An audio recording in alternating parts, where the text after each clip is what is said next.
Evening, everyone. My name is Yamini Ravindran, and I'm the campaign director for Minor Matters. And I'm delighted to welcome you all to this first of a series of webinars conducted by Minor Matters, which is a national campaign to advance the freedom of religion or belief and promote religious harmony in Sri Lanka. Now, we are pleased to commence our series of webinars on Human Rights Day. Today, our focus is on freedom of religion or belief, which has been a contentious and complex issue in Sri Lanka, both historically and in the present as well. So, however, particularly today, we will be discussing matters related to the judicial interpretation of the freedom of religion or belief in Sri Lanka. Now, before we begin, I would like to make some remarks on freedom of religion or belief and also the format of our discussion and introduce you to our panelists today. Right now, from a legal standpoint, the freedom of religion or belief is an absolute right enshrined in Article 10 of the Sri Lankan Constitution. Article 14(1)(e) of the Constitution also guarantees the freedom to manifest such religion or belief subject to conditions stipulated in Article 15(7) of the Constitution. Now, there are several other laws that also impact religious freedom in Sri Lanka, such as the Penal Code and the International Covenant on Civil and Political Rights, Act number 56 of 2007. Now, when we speak about the law, it is impossible to not address challenges stemming from the judiciary as well. As Roger Fink says from the Pennsylvania State University, he puts it, when religious freedoms are supported by an independent judiciary, restrictions on religion are reduced, right? So therefore, I think we can agree that judicial sentiment and interpretation is very important when it comes to defining the essence, scope, and limits of freedom of religion or belief. Now, ideally, the role of the court is to be one who stands between a constitutional divide and root itself on the side of the individual, whereas the executive and the legislature would stand on the side of collective interest, right? So when you take the Sri Lankan context, our courts have deliberated on religious freedom in several instances and produced a decent body of jurisprudence. Now, knowing and understanding the legal framework pertaining to freedom of religion or belief and the judiciary's response to FOB are integral to better comprehend Sri Lanka's current landscape on freedom of religion or belief, right? And to reflect and take action to ensure that religious freedom is strengthened and protected for all religious communities. So in the coming months, NCESL Minor Matters is hoping to launch an e-portal on freedom of religion or belief. The main objective of this initiative is to ensure that all those interested in and also advocating for human rights and particularly religious freedom have access to a comprehensive resource base on laws and judicial precedent pertaining to freedom of religion or belief in Sri Lanka. So, like I mentioned, ahead of its launch, we are conducting a series of dialogues to discuss various topics such as the responses of the judiciary to religious freedom, constitutional drafting and religion, and the challenges and opportunities in responding to religious freedom violations. Now, today we have with us some wonderful panelists who I'm very pleased to introduce you to. And I should mention here that our panelists have been the resource persons behind the research work concerning the e-portal on religious freedom jurisprudence. So firstly, we have with us Dr. Gehan Gunatilaka.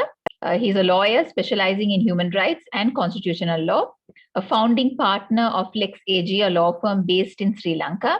He's a visiting lecturer at the Center for the Study of the Human Rights, University of Colombo, and is also due to take up a position as Junior Research Fellow in Religion and Frontier, Challenges at the Pembroke College, University of Oxford.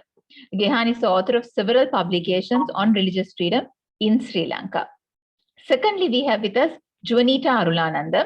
She's a lawyer practicing primarily in the areas of public law and family law. She also engages in legal research and advocacy work with a focus on minority rights.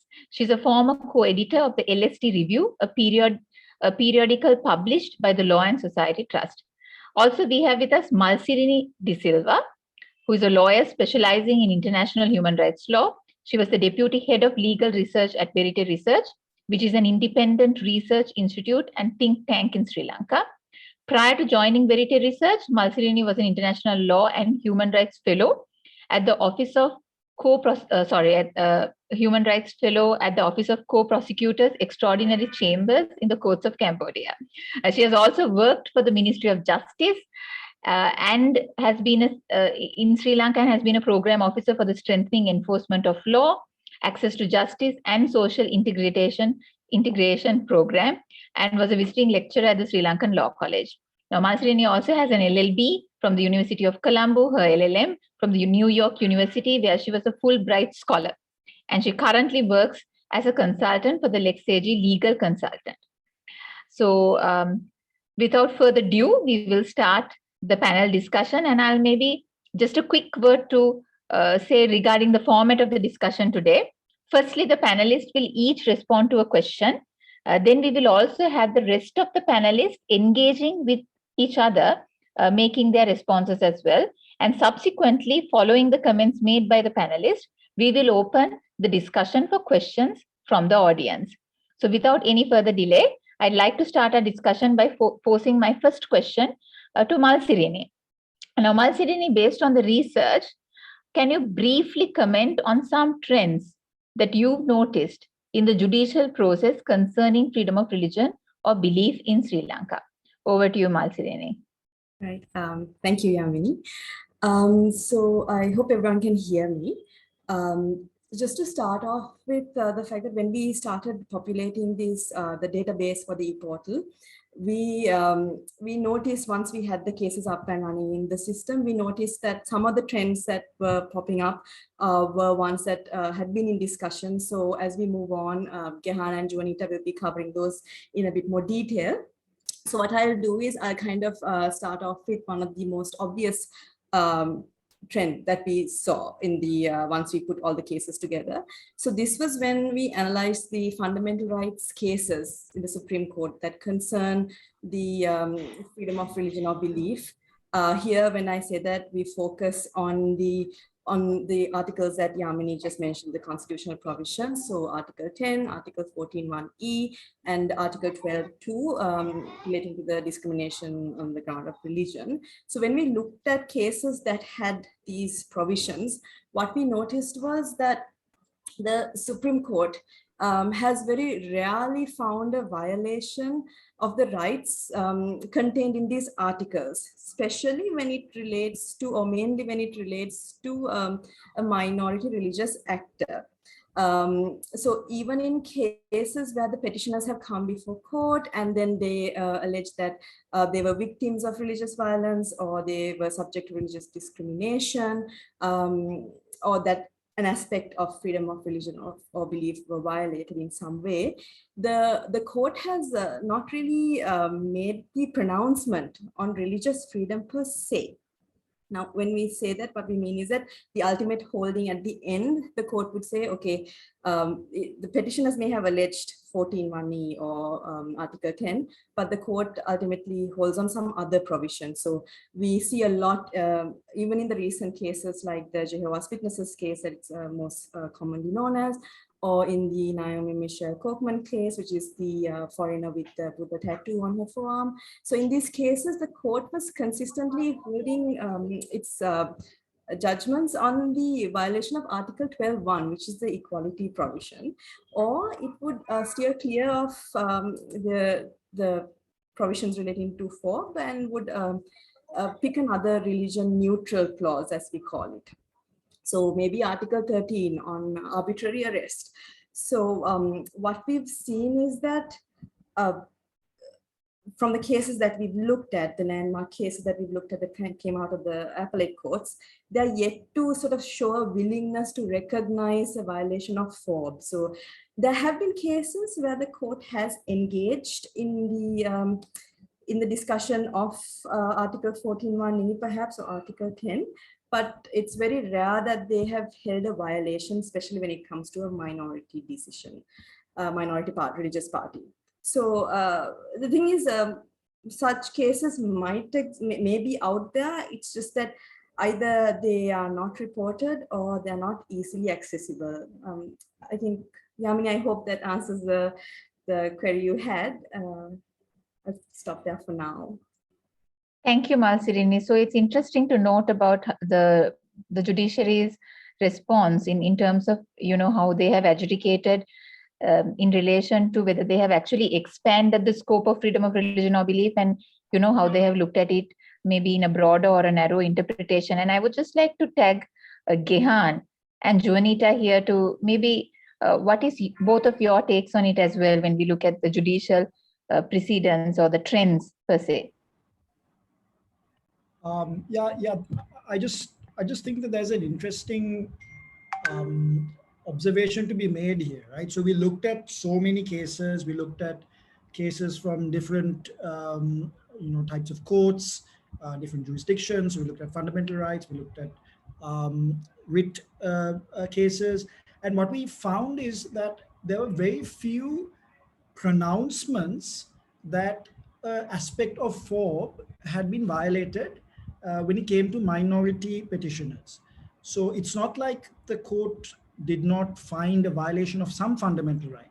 It's just that the fundamental rights that were being recognized as far as violations were concerned were, neutral, religion neutral rights, like, the freedom from arbitrary arrest or the right to equality, and not the right to manifest one's religion or belief, or the right that we associate with Article 10, freedom of religion, thought, conscience, and religion. So that was an interesting sort of observation. And I think previous studies, Yamini, that NCSL and Verite Research have published in the past, I think observe the same thing, that courts are almost, reticent about making positive pronouncements on the religious freedom of certain groups. Whereas you do come across cases, and I think Malsini mentioned this, you do come across cases where if the petitioner is from the majority community, their religion and rights associated with that religion would be recognized as having been violated by the action. So it's almost like if there's an option to go with a religion neutral fundamental right like equality or the freedom from arbitrary arrest, the court will take that route to sort of avoid having to make a broader pronouncement on the freedom of religion as far as the minority group is concerned. I just found that curious when we looked at the case law. Thank you, Gehan. That's an interesting comment. And I think, yes, you're right. In the research that we did with Verite, NCSL and Verite, one of the trends that we also saw was how the court only gave positive judgments when it was an administrative procedure that had to be, corrected and looked into. Juanita, your take on this, or any comments that you would like to make? Yeah, I mean, yes, obviously there's a very dominant trend that reflects exactly what Gehan and Malsini were talking about. The only thing I could add to that is that it's part of a larger trend as to how the state, and in this case particularly specifically how the judiciary has treated religious rights in general, not just with regard to the fundamental rights chapter, but even in the law in general. Like, for example, breach of peace, which we will refer to, I think, probably a little later in the discussion. It's religious freedom and religious rights are always the last on the level of priority in terms of rights that are protected. Yeah. And the only exceptions are if the community that is alleging a violation of religious rights is the majority community. Thank you, Juanita. And those are some interesting comments. And I think for us to think further and discuss more about. So I'll pose my second question to Gehan. Gehan, you have done some work on limitation clauses concerning fundamental rights. So when we look at our legal system, we see that at times limitation clauses have been vulnerable to majoritarian abuse. So in light of that, can you briefly comment on Sri Lanka's limitation regime with respect to FOB, freedom of religion or belief, and how these clauses have been interpreted and applied by the judiciary? So over to you, Gehan. Sure, thanks, Yamini. And just to sort of repeat what you said about the various aspects of FOB, that are absolute in nature and where limitations cannot be imposed. and aspects of FOB that can be subject to certain limitations. So our constitution follows that scheme, and you mentioned Article 10, which recognizes the freedom of thought, conscience, and religion, which have an absolute aspect to it. So you can't actually impose any restrictions on say, the freedom of someone to adopt a particular religion. And then you have the freedom to manifest religion or belief under Article 14(1)(e), and that particular aspect of FOB can be restricted, but it can be only restricted on the basis of certain public interests. And we know what those public interests might look like, because there are often lists enumerated in constitutional provisions. So our constitution will mention grounds such as public order, public health, the rights of others. These are the sorts of public interests that can be used as a basis to restrict the freedom of religion or belief. But the aspect of the freedom of religion or belief that can be restricted will only be in terms of the externalization of one's religion, so the manifesting of one's religion. I think in the Sri Lankan context, and this flows from the study, there are many instances where the restrictions that are being imposed are imposed under the guise of a public interest. So the interest in public order or public health or what some other interest might be put forward or presented as the public interest, but the real interest underlying the limitation is majoritarian in nature. So let's take the restriction, say, on the construction of places of worship or the use of premises for religious events. Some circular or the other, and NCSL has done a lot of work on this topic. Some circular will be brought, it will be produced by the police or the local authorities, and the religious group concerned will be asked to discontinue their activities. And often the justification that is presented is that the surrounding communities or the Buddhist monk in the area are protesting, and there could be a breach of peace if this religious activity is permitted to continue. And these matters have gone all the way up to the Supreme Court, where the restriction is often upheld virtually on the basis of public order.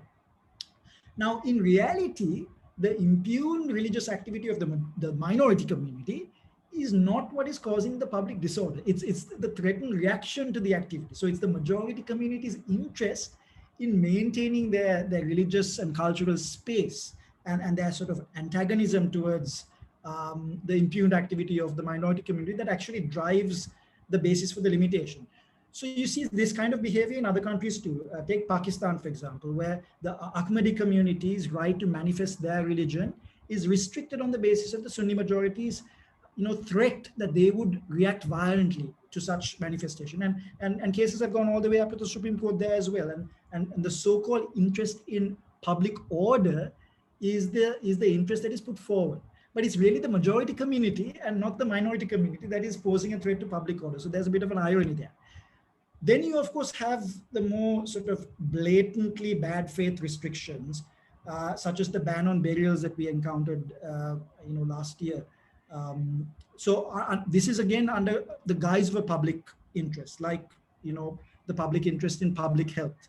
It turns out that there's no public health risk in burials, and the restriction was really a sort of opportunistic restriction, mainly targeting the Muslim community, and was mainly there to appease majoritarian and generally Islamophobic elements in society. So we need to be extremely careful and skeptical about the good faith of the state when it imposes restrictions on FOB, and that's the real finding that flows from the analysis and from our study, particularly when minorities are involved. So in practice, the interests that are really being advanced through these restrictions are just the interests of the majority, which then gets passed off as public interest. Just a final point, I think law can often come in handy when it comes to majoritarian agendas, and even seemingly neutral laws, such as the ICCPR, which is actually modeled on the international treaty concern, the ICCPR, right? Can actually be deployed to restrict freedom of religion or belief and the freedom of expression in a manner that is discriminatory and in a manner that advances the interests of the majority religion. So we need to be skeptical even if laws that are, model laws are being applied in certain contexts.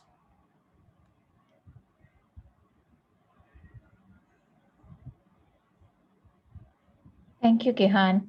And maybe we'll come back to the question. I think what you raised about the blasphemy laws as well in that context is very interesting, and we'll come back to that. I'll go to Juanita next. Now, Juanita, we know that the right to propagation has not been recognized by the Supreme Court as coming under the gamut of FOB, freedom of religion or belief, in Sri Lanka. Now, based on the research, can you give us a little insight into the judicial mind regarding the court's refusal to recognize the right to propagation in Sri Lanka? Over to you, Juanita. Yeah, thanks, Yamini. So yes, it has not been recognized, and has not been recognized in the sense it is not merely a case where court has never recognized propagation as part of Sri Lanka's fundamental rights, or as one of the actions that are protected under Sri Lanka's fundamental right to religious practice. There are in fact landmark cases, a couple of landmark cases that specifically state that we do not enjoy the right to propagate as a part of our right to religion, freedom of religion. There were a few factors that go into this thinking in general. There are two cases. One is the Jehovah's Witness case that Malsini referred to earlier, and another case is a special determination on a particular bill. So in general, I'll just talk about the trends, the main kind of trends in the rationale. One was that it went into the actual practices and actions that are protected under in the text of the fundamental rights chapter as far as religion is concerned. So the words there are worship, observance, practice, and teaching. So court's thinking was that the words worship and observance refer to more ritualistic practices and actions that religions typically involve, and doesn't include the right to propagate, which is the right to go around and share to others, to non-believers, about your religion. As far as the word teaching was concerned, court's thinking was that the word teaching there referred to a case of consensual teaching between two or more individuals. So, for example, a pre-arranged kind of situation where there would be some individuals teaching about certain aspects of a particular religion, and other individuals who, with their consent, were learning from them. This is as opposed to a situation where individuals practicing a particular religion either go door to door on the street or in some way approach other people and try to share with them aspects about their religious belief and teaching. So this particular thinking was expressed in the Jehovah's Witness case. So they were particularly talking about the practice of the individuals of the Jehovah's Witness denomination, where typically they go from house to house and share about their religion. So that was one thing. Then the other thing that that was part of the rationale was a comparison with the article in the Indian Constitution that protects religion as part of their rights chapter. So in the Indian Constitution, there is a specific reference to propagation. So court's thinking was that the failure or the omission of propagation in our chapter, the omission to explicitly mention it, was deliberate. And one of the reasons, there were two reasons in general that were referred to. One was to maintain political amity and harmony. I think that was the phrase that was used. And the other was in consideration. This is the court's thinking as to why the drafters would most likely have omitted this. The other reason they referred to was Article 9, which bestows like a special status on Buddhism. It places an obligation on the state to protect and foster Buddhism. And the thinking was that this was not in keeping with the right to propagate presumably other religions, because that would be something that would threaten or pose some kind of perceived or real threat to to Buddhism in the country. Just one quote itself also in one of the cases refers to Article 9, to the article on protecting the Buddha Sasana, and specifically states that it is not in keeping with the Fundamental Rights Chapter to actually protect the act of propagation, considering Article 9. One last thing, and I'll end with this, that was also interesting in the rationale that court had, was in one of the cases, court actually went so far as to state that in some instances, propagation can actually violate one's fundamental rights, specifically Article 10, the freedom of thought, conscience, and religion.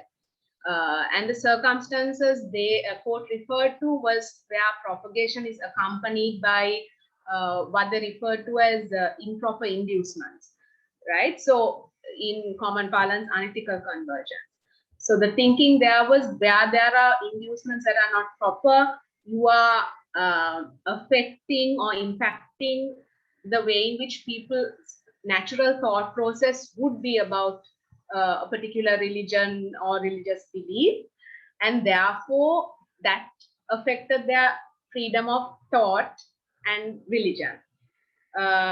So yeah, those are the main aspects when it comes to propagation and the judiciary's take on it. Thank you, Juanita.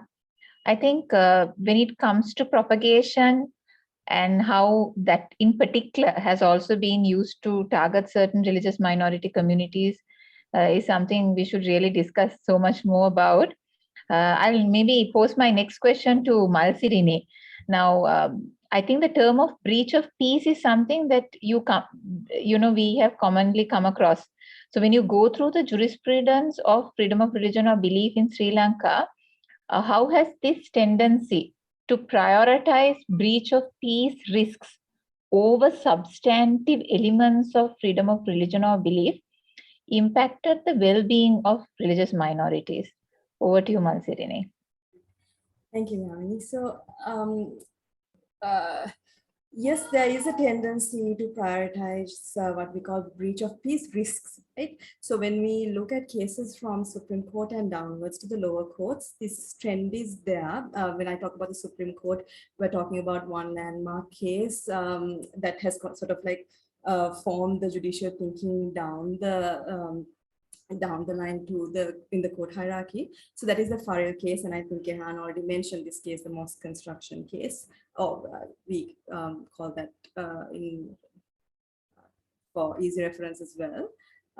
So what typically happens is that, and we saw a few of these cases when we were collecting the case information from lower courts, is that you would have an instance where a minority religious party may be conducting certain religious activities in the area, and the majority community in this area, it also depends on where this is geographically placed. So the majority community of the area would see this particular religious activity as a public nuisance. And then there would be threats, and it could sort of snowball into a whole different issue. And when the matter is taken before the police, they take it as a potential breach of peace issue.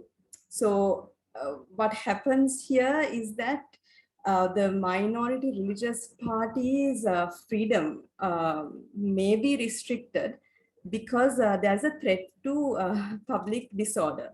Not from their conduct, not from the conduct of the minority religious party. It more or less is coming from the others who are reacting to their religious activities. So in the end, the judge, the High Court judge who is listening to the appeal in the interim order, or the magistrate in most of the cases, has to sort of strike a balance. So they have to make a call with respect to the breach of peace that might take place if the majority community demands are not met in that situation. So this tendency to kind of prioritize breach of peace, a risk of breach of peace over and above FOB, or the freedom of religion or belief, it damages this particular freedom, because what essentially happens is the court then gets into the practice of legitimizing the demands from the majority group, because they're threatening to cause public disorder. And that in itself restricts the religious conduct of the minority group. And more often than not, we see that cases are taken before the magistrate. The magistrate says, yes, we need to make sure that the breach of peace is not, we need to make sure that there is no public disquiet, there is no riot over this. They're very preoccupied with that particular issue. So they would issue the interim order to temporarily suspend the activities of, let's say, a particular minority, a religious minority actor. And then even when that does go up in appeal, let's say you're appealing that interim order in the High Court, unlikely that we have a case where the High Court has also said, look, we are not getting involved here because the magistrate has taken the right call to maintain the peace in the community. So we are not going to get involved. You go back to the magistrate's court and have the full case heard and all the merits of the case heard, and then we'll talk about it. So they say like this, look, don't make this an issue about your fundamental rights. This is what we're trying to do, is make sure that the communities are living in a harmonious environment. And that is the type of cases that we are seeing in the lower courts. But for us in the database, when we gather the cases, I think we'll go into this later about the limitations and all about gathering data from the lower courts. This is a problem that we hear a lot of lawyers talking about, or a lot of litigants, the parties involved talking about. It's just, we also need to see whether this is a cross-cutting issue. From the cases that we have read so far, it seems to be a pattern. I think Jonita and Gehan can add on here if I've missed any points. Thank you, Malsirine. I think when it comes to breach of peace cases, you made some notable, comments. Now, when it comes to religious minorities, and even in our experience of, dealing with victims on the ground level, a lot of the times when a particular religious minority victim faces a violent attack, and actually they go in search of justice, what happens is that both parties, the victim and the perpetrator, is equally kind of tied on the same case, which creates a lot of apprehensiveness in the mindsets of religious minorities in the grassroots communities to in fact even go in search of justice when they do face violent attacks. So maybe just on that point, Gehan and Jonita, if you all have more comments to kind of add to this whole issue of breach of peace and how it's being used in the present context.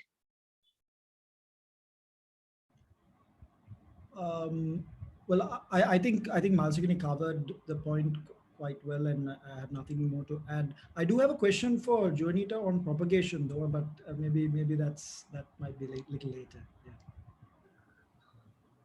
No, and I mean, yes, I think Malsirine covered it very well, but like just to emphasize, because sometimes, this is brought up in these discussions, like as far as magistrates courts are concerned, their priority is, as it should be, to maintain peace, maintain harmony. But what is interesting here is that it's always at the expense of the minority community. That is the problem. Not that they are prioritizing the maintaining of harmony. The issue is that it's always harmony at the expense of the weaker community, the more vulnerable community. Thank you, Jonita and Gehan. So maybe Gehan, if you could, because now we have been doing this research, and if you can briefly comment on the limitations of the study and how we have compiled the cases and even moving forward. And just before you respond, Gehan, maybe I'll just remind the participants, we will go into a time of question and answer very soon. So if you have any questions, feel free to post it on the chat. And we will post it to the panelists for them to respond accordingly. Over to you, Gehan. Yeah, very quickly, Yamini, I think one of the main limitations was, of course, lack of access to registries in the context of the COVID-19 pandemic. That was one of the major limitations, right? And the findings that we are presenting, our presentations today, our analysis today, are basically flowing from what the team could actually gather from the reported cases, and through informal channels where, a lawyer will be able to share a particular case record, or will be able to access case records because NCSL happens to be following the case carefully. So the universe of cases and the universe of actual records that were studied and actually analyzed would not be representative in that sense of everything out there. There are bound to be FOB cases that fell through the cracks. And then, having said that, even in a non-lockdown situation, I think generally registries are not geared towards servicing researchers. I think there are no formal catalogs, for example, or research systems, search engines or search systems where you can go and actually look for a particular type of case. So it's not always easy, even in ordinary times. So in that context, it's not always easy to find cases.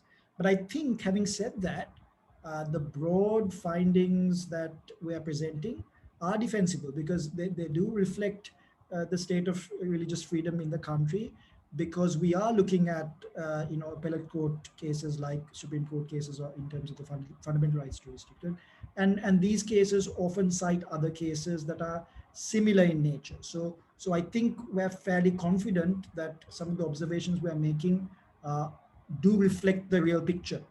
But having said that, I think the more digging we do, and this is an ongoing sort of exercise, the more we will find out about the outliers, or whether there are cases that don't fit into the points we're making, or the narrative that we're presenting today.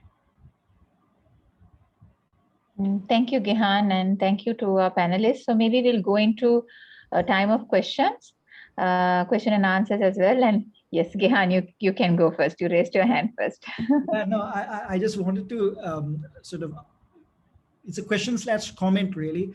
When Jonita spoke about propagation, I felt it was interesting that, religion is elevated to a particular status, right? We believe that it's an absolute right, that it's something that is sacred and people should be respected for their religious beliefs. All of that is part of the usual vocabulary around religion. But if you really start thinking about religious speech and our ability to spread our beliefs by convincing others that our beliefs are really, worth championing or worth emulating, religion isn't really even on par with economic or political speech. So in the economic domain, a person can advertise their products and services without much difficulty. In the political domain, you see so much canvassing, right? So much canvassing of, not only candidates, but their beliefs, their mandates, their manifestos. So much of that is in the political domain. And we tolerate it as part of speech, and it's not as if some of that speech can result in sort of offense and can perhaps even cause people to act violently.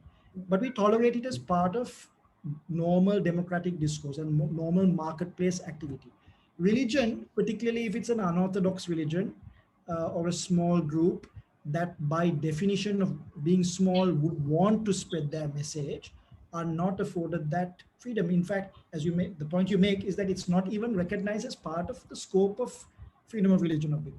So I find that really sort of bizarre, and I wonder whether there's an opportunity for a sort of broader conversation on that. Yeah, I mean, just to add to what Gihan just said, but yeah, I mean, it's even more interesting given that one of the reasons that court speculated that drafters did not include propagation was to maintain political amity and harmony. Because one would think if that was the objective, propagating political beliefs are equally problematic. And especially given the current context where religion is no longer, if it ever was, but especially in the Sri Lankan context, it is no longer apolitical by any means, at least in terms of actors. So yeah, that is a very interesting point, and it's sort of a contradictory kind of stance that has been taken on it. Thank you, Juanita and Gehan. And Malsirini, you raised your hand, so maybe. Yeah, so it's kind of to go back to something that Gehan mentioned earlier. He did mention the situation in Pakistan for the Ahmadiyas. But Gehan, I think Yamini also mentioned in passing when you talk about these, we talked about, it's just not Article 10, 14, 1E, Article 12, 2, or whatever the constitutional provisions may be. We do have several other laws outside of the constitution that affect, religious actors, minority religious actors negatively, and one of them is the penal code. And we were talking about the other day about blasphemy and the laws relating to that, and the penal code, specifically, I think section 291A. And I thought that we should also talk about that particular point. And it's not just the penal code as well. There are several other statutes that could be falling into sort of, those blasphemy laws. We don't have that under that label, but it might be good to sort of maybe clarify on that point also, I think. Yeah, I mean, Yamini, shall I answer that? Yeah. Go ahead, Gehan. Yes, please. So that's a really interesting sort of question to explore, right? So obviously, as you mentioned, unlike say Pakistan, and I know this is a sort of issue that is being discussed a lot at the moment, Sri Lanka does not have any law that directly prohibits blasphemy. But as you mentioned, we do have penal code provisions which talk about wounding religious feelings. And that provision can be deployed in a way to punish those who say things that can be offensive towards a particular religion, particularly Buddhism, and offensive towards the Buddhist clergy. And we end up having a de facto sort of prohibition on blasphemy. And take even the ICCPR Act. As I said before, it's a model law, but it has been enforced against writers such as Shaktika Satkumara, who, after all, was arrested for writing a short story deemed offensive, right? Offensive to whom? Offensive towards the Buddhist clergy, offensive towards Buddhism. So then what is that, right? Then we have bans on publications and radio shows deemed offensive towards Buddhism. We then arrest individuals who have tattoos deemed offensive to Buddhism. We arrest people for vandalizing Buddhist statues. All of this may be under ordinary law that has no label called blasphemy. But what is all of this but a prohibition on blasphemy-like behavior? So I think while it's true that Sri Lanka does not have blasphemy laws per se, and it certainly does not have a law that imposes a death penalty for blasphemy like we have in Pakistan, but in practice, we sometimes operate as if there is a prohibition on blasphemy. And ordinary laws are deployed to achieve similar ends. So while we can condemn, blasphemy laws in other countries, we need to sort of start looking at our own legal system and the way laws are enforced in our country, because we seem to have similar undercurrents. Thank you, Gehan. I think that was a very interesting take on, drawing parallels and looking at the current context and where Sri Lanka is heading as well. Toward, I may say, quite a concerning trend, in reference to freedom of religion or belief. We have some interesting questions. One question is, maybe I'll address it to the panel and you all can decide as to who wants to take it. How is the state of religious freedom in our country during this contemporary period when we compare with other countries? It's quite I think, a general take, but they have asked about the state of religious freedom.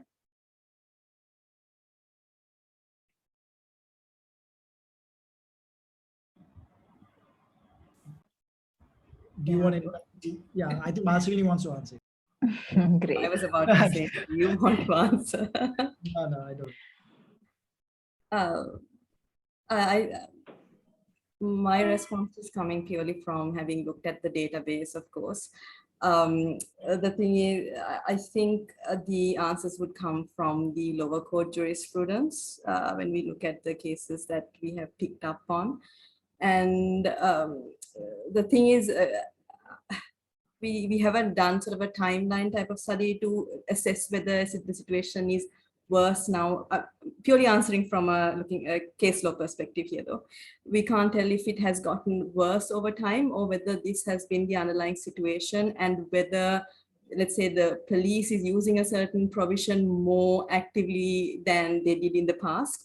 That would require a bit more data to respond, of course. But I think there is a situation where certain sections of the penal code, the Code of Criminal Procedure Act, are being used by the police, and cases are being filed in the magistrates court. Again, the justice sector is not a sector that is very data heavy. A lot of these would be sort of qualitative observations that we could make by looking at the case law and by being present in court and seeing how the proceedings go down. But yeah, I don't really have a precise answer to that in terms of court jurisprudence. Perhaps that is a much more overall question, taking into account the politics, the economy, and how the media perceives these incidents and how it's portrayed to the public. All of that matters, I think, in fact, answering that question. So yeah, if Gehan and Jonita has more to add, I think that. Gehan and Jonita, do you all have anything more to add to that, or should we go to our next question? Go to the next one. Okay. So the next question is, one person wants to know about specific problematic laws in Sri Lanka. What are some of these problematic laws in relation to freedom of religion or belief? So there's a whole host of laws. I think some of the colonial provisions that we have, like wounding religious feelings, can be very problematic because those laws are applied selectively. So I think it's always important to remember that it's not always the text of the law that is the problem, it's the implementation. So you can have laws like the ICCPR Act, which has Section 3, which is basically word for word a replication of Article 20 of the ICCPR. So if you want a law that emulates an international standard, there you have it. But it's used in what way? It's used against numerous actors that are, that are not really falling within the ambit of hate speech or incitement. It's been used against people like Sat Kumar, right? It's currently being used against lawyer Hijaz Hizbullah. So we don't have just the problem of text. Of course, we have a problem of text, like penal code provisions, the PTA provisions, but we also have a more serious problem, which is selective and bad faith enforcement of law. And that problem can't be solved by adjusting the text, which is why generally opposing legal reform is our go-to sort of reaction, because we don't trust legal reform, because we need to see the existing laws being applied in good faith for us to actually trust legal reform. So any kind of legal reform is just of no use, unless it's, of course, the PTA. Definitely that needs to be repealed. But I think just the application of law is as bad as the text of the law. Thank you, Gehan. And maybe if I just add to that a little bit. Now, as you rightfully mentioned, in terms of laws, yes, there is no problematic law per se, but the application of these, and maybe even what you mentioned about registration of places of worship. Now, even though that is not a law, it's a particular circular which was issued in 2008 by the Ministry of Religious Affairs. However, the majority legal opinion is that it has no legal basis to it. Now, even such circulars and regulations, how it is being used as a tool to kind of discriminate religious communities and particularly religious minorities. So I think that also comes within the ambit of this particular question, because, even though it is a regulation and, there is the legal opinion that it has no legal basis, it is being used as if it is a particular law at the ground level. Gehan, maybe, as we are coming to an end, I think one question to you, would be, Now, as as an academic and a practitioner who has done a lot of work, I think, in the area of religious freedom, do you think research on freedom of religion or belief is an area that civil society needs to focus on? And is this a gap that you've seen in the work of civil society engaging in the area of freedom of religion or belief? And what are your thoughts on it? I mean, I'm in no position to judge civil society because I have to say that at the outset. But just looking as a researcher, looking at the gamut of research out there, there's a lot of good research. I don't think there's a gap in terms of the focus on freedom of religion or belief as such. What I would say is that there are some uncomfortable areas that are avoided. Like, for example, the conversation we've just had on propagation. I don't think you would find civil society defending the rights of individuals to actually spread their religion, because, my gosh, that might cause offense, right? So I think that there's a tendency to play into this idea that there is orthodoxy and there is unorthodoxy, and only the orthodox religions, and I'm not only talking about Buddhism here, even Orthodox Christian churches, the Islamic faith, Hinduism, they all benefit from this idea that, only the established religions should be allowed a particular space. Other smaller religions vying for space should not be allowed that space, right? But all religions at one point or the other engaged in propagation. We wouldn't have a Buddhist majority country if someone didn't come and propagate the religion here, and we wouldn't have Christianity if not for missionary activities, right? So obviously we're here today because of propagation, and looking at propagation as something, that we should be, looking down on or be skeptical about, or something inherently bad, is problematic for me. And if I were to be critical about the research out there, I would say that is one aspect of the research that is perhaps missing.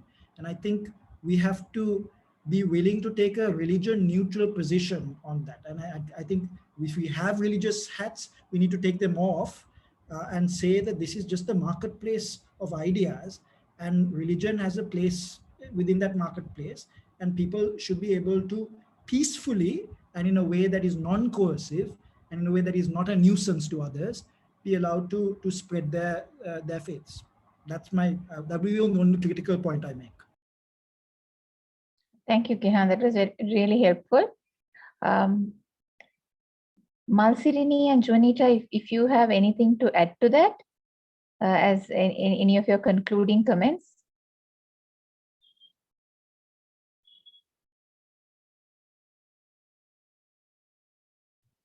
No, just one thing which I think Gihan also mentioned in the course of his answering the question that he was asked at the beginning of the session.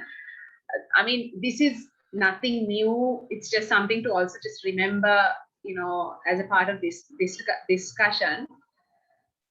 The trend of minority religions always having to sacrifice for whatever law, whether it be breach of peace or whether it be the fundamental rights chapter, or in the implementation of whatever law or regulation, is not specific to Sri Lanka. I think this is a trend that is there in several regimes that are considered in some way authoritarian, or even in a situation where religion is very closely linked to the life of the state.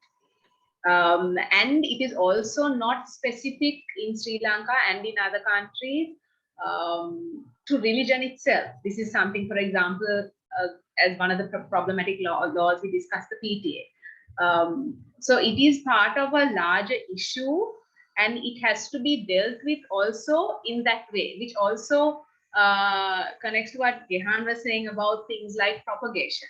Religion doesn't have to be treated in a different way. In a sense, it is like propagation is freedom of expression. It's very simple. It doesn't have to be that kind of inherently offensive or difficult or sensitive kind of subject. So part of the link between, it being such a hotbed issue is also because in either practically or or formally, countries themselves are very closely linked to religion. Like there's a religious identity, and I think that is in some ways the issue, sometimes more than the legal issue. So even in terms and of the law and of further studies, also some more general trend that general idea that I think is useful in mind. Thank you, Juanita. Okay. I think we have come to an end to our webinar. And I mean, it was very interesting listening to all of you. And I think this is a discussion that we really need to take forward and something that we need to work towards. And we are very excited that, that we will be launching the e-portal on freedom of religion or belief. And these conversations are going to continue. And it's very timely that these conversations continue as well. So there is more awareness and education on freedom of religion or belief. So since now we have come to the end of our allotted time, I'd like to thank all our panelists for their work on this e-portal and also for sharing their thoughts with us today. I also want to thank all who joined us and partook in this discussion. And we hope it was a fruitful time to you as much as it was for us. Right. So finally, I also want to thank USAID, who has supported us to make this work possible. And a special thank goes out to Gautam and Balachandran and the team at USAID. So with that, from all of us at Minor Matters, good night. And we look forward to connecting with you very soon. Thank you.